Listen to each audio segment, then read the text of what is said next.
उत्तरांचल को बर्बाद करके उत्तर प्रदेश, बिहार, बंगाल बच लेंगे क्या? क्यों नहीं बचेंगे? एक छोटा सा नाम है गंगा। आपने गंगोत्री का जो हाल कर दिया है, उसके बाद ये आवश्यक नहीं है कि बाढ़ ही आए। जब ग्लेशियर नहीं रहेगा तो गंगा जी कहां से रहेंगी? और वो बन गया है पर्यटन स्थल। और पर्यटन का मतलब ही होता है भोगना। वहां जा किस लिए रहा हूं? पैसा वसूलने के लिए। काहे कि जाना महंगा होता है भाई। तो वहां जाएंगे तो पूरा वसूल के आएंगे। और वसूलने का मतलब ही होता है कि पर्वत का बलात्कार करके आएंगे पूरा। गवार किस्म का टूरिज्म। चिप्स के पैकेट, बिस्लरी की बोतलें।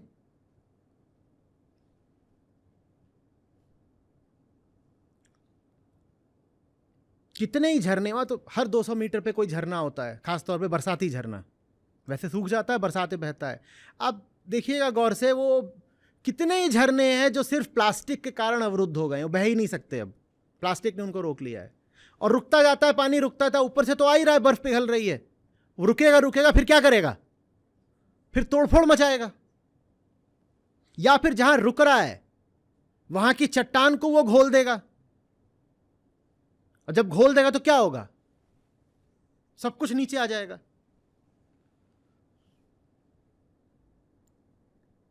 तीर्थ यात्रा के लिए हेलीकॉप्टर हैं और पूरे रोपवे बना दिए गए हैं। उड़न खटोले पर बैठ करके वहां जाओगे महादेव के पास, उनके सर के ऊपर से उड़ के आओगे। तीर्थ वहां स्थापित किया गया था, किसी वजह से स्थापित किया गया था ना, कि जा सकते हो अगर तो पैरों पर चल के जाओ। तो पहली हमने बेईमानी यह करी कि घोड़े और खच्चर लगा दिए। उसके बारे में मैंने बोला है कि भाई घोड़ों को क्यों तीर्थ यात्रा करा रहे हो? उनकी जान काहे लिए ले रहे हो? उन्होंने कब कहा है? वो तो पशुपति के वैसे ही प्रिय हैं सारे पशु। उन्हें ये करना ही नहीं है कि दिन में 3 बार ऊपर 3 बार नीचे, तुम उनको मारे डाल रहे हो, लाशें पड़ी रहती हैं। ये कुल मिलाकर के वही है द एनआरआई ड्रीम। मेरा तीर्थ है ना, तो बिल्कुल 5 स्टार तीर्थ होना चाहिए। खट से गाड़ी निकले दिल्ली से और खट से जाकर के सीधे केदारनाथ में खड़ी हो जाए। साए साए साए।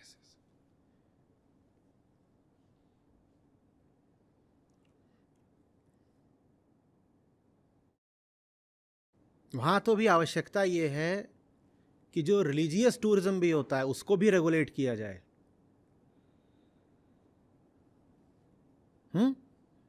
कौन सा ये सब के सब वहां पर जा रहे हैं महादेव के प्रेम में?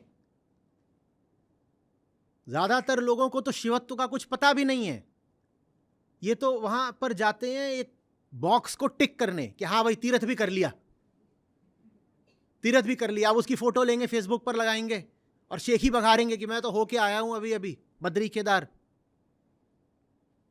जिनकी जिंदगी में शिव कहीं नहीं है, वो पहाड़ पर चल के शिव को पा जाएंगे क्या? उन्हें शिव से कोई प्रेम भी है?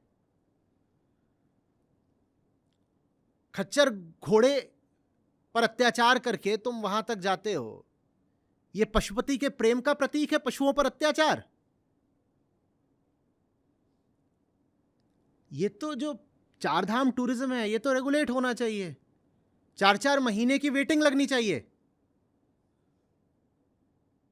ताकि वही लोग जाएं जो सचमुच गंभीर हों। ऐसे नहीं कि किसी का भी मुंह उठाया और बोला चलो डार्लिंग हनीमून मनाने ऊपर चलते पहाड़ों पर, इधर गर्मी बहुत हो रही है, क्लाइमेट चेंज हो गया, 4 डिग्री औसत से ज्यादा तापमान है दिल्ली में, चलो केदारनाथ चलते हैं, मजा आएगा। और केदारनाथ के रास्ते में और भी सब चीजें हैं, उनके भी मजे लेते हुए चलेंगे। पहले ऋषिकेश रुकेंगे, फिर आगे काना ताल है उसमें रुकेंगे, केदारनाथ के पास चोपटा है वहां मजे मारेंगे। चलो डार्लिंग।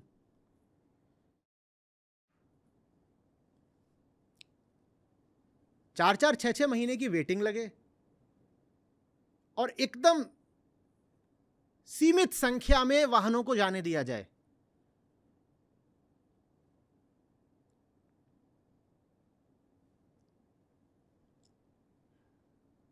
एक से एक बड़े मांसाहारी, अत्याचारी, भ्रष्टाचारी ये वहां चढ़े जा रहे हैं पर्वत पर। इनके पाप नहीं साफ होंगे पर्वत पे चढ़ के, हां पर्वत जरूर गंदा हो जाएगा इनके चढ़ने से। ये मत करो कि सड़क इतनी चौड़ी कर दी है कि जमाने भर की गाड़ियां पर्वत पे चढ़ जाएं। सड़क तो और पतली रखो ताकि वही जाएं जो सचमुच जाने लायक हैं, जिनमें इतना संयम है, इतनी पात्रता है और इतना प्रेम है कि वो कहेंगे कि हम इंतजार करेंगे, मेरा नंबर 6 महीने बाद भी आएगा, मैं तो भी प्रतीक्षा करूंगा, मैं तब जाऊंगा। ऐसे थोड़ी कि गुड़गांव के रईस हैं और उठाई अपनी फॉर्च्यूनर और चढ़ गए झट से वहां पर और बहुत खुश हुए कि वाह रोड अब कितनी चौड़ी हो गई है, मजा आ रहा है, बीच बीच में चिकन टिक्का भी मिल रहा है।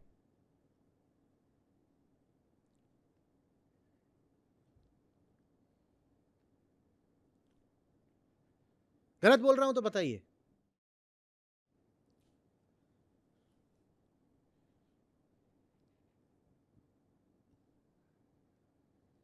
पहाड़ों पर प्रदूषण का सबसे बड़ा कारण कौन लोग हैं? क्या स्थानीय निवासी? क्या स्थानीय निवासी पहाड़ों को गंदा करते हैं? नहीं, स्थानीयों में तो फिर भी पर्वत के प्रति कुछ प्रेम होता है।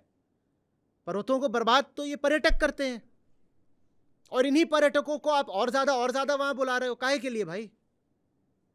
कहेंगे अर्थव्यवस्था के लिए, पहाड़ों के लोगों को भी तो पैसा मिलना चाहिए। तो एक काम कर लो, पहाड़ों के लोगों को सब्सिडाइज कर दो, वो कहीं बेहतर है, उन्हें 100 तरह की सब्सिडीज दे दो। अगर आप यही चाहते हो कि पहाड़ के लोगों के हाथ में कुछ पैसा आए, तो उसके लिए पहाड़ को क्यों बर्बाद कर रहे हो? पहाड़ के लोगों को सब्सिडी दो, बहुत अच्छी बात है, पूरा देश तैयार हो जाएगा। भाई पूरा देश जो टैक्स भरता है उसका आधे से ज्यादा तो तुम खा जाते हो अपने भ्रष्टाचार में। ठीक, हमारा आपका जो टैक्स जाता है, आपको क्या लग रहा है वो विकास के कार्यों पर खर्च होता है? हमारा आपका टैक्स तो यही खा जाते हैं सब नेता और ब्यूरोक्रेट्स। तुम्हें पहाड़ों की इतनी चिंता है तो जो हम टैक्स देते हैं उसी टैक्स का इस्तेमाल करके पहाड़ के लोगों को सब्सिडीज दे दो, उनकी जिंदगी बेहतर हो जाएगी आर्थिक रूप से भी। लेकिन पहाड़ क्यों बर्बाद कर रहे हो? ये इतनी अजीब बात है। एक विदेशी आता है जब हमारे पर्वतों पर, तो वो विदेश में मांसाहार करता होगा, भारत आकर के कहता है नहीं, मांसाहार छोड़ दो, मैं पशु क्रूरता के उत्पाद माने दूध पनीर वगैरह भी नहीं छूऊंगा। ये विदेशियों का हाल रहता है।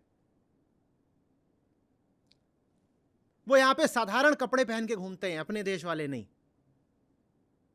वहीं ऋषिकेश से एक 200-400 रुपए का कुर्ता खरीद लेंगे, वही डाल लेंगे और वही पहन के अपना घूम रहे हैं, एक फटी चप्पल में अपना वो मजे कर रहे हैं।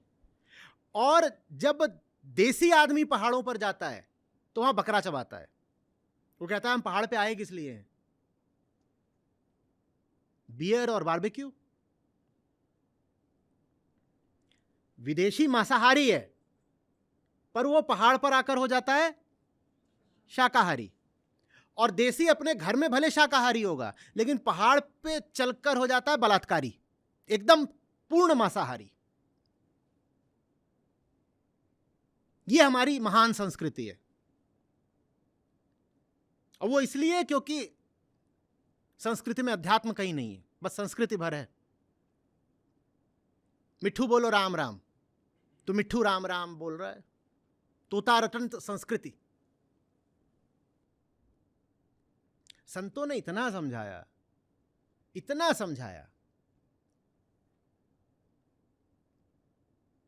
कि असली तीर्थ है आत्मस्नान, और आत्मस्नान अगर नहीं हो रहा है तो तुम गंदे ही रह जाओगे।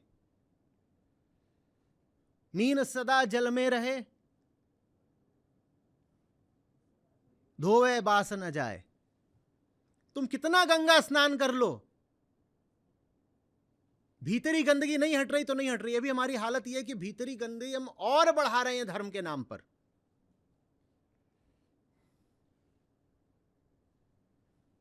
और गंगा जी हमें क्या साफ करेंगी? हमने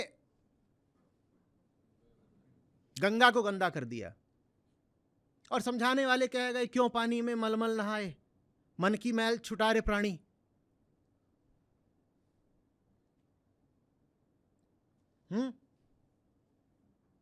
गंगा गयो ते मुक्ति नाही, 100 गोते खाइए।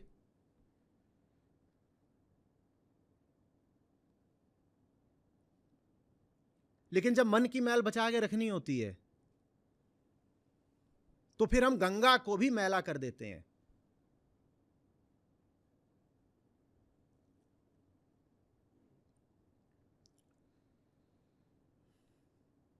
और जब भीतर जानवर बैठा होता है ना, तो हम पहाड़ों के जंगलों के सारे जानवर काट डालते हैं।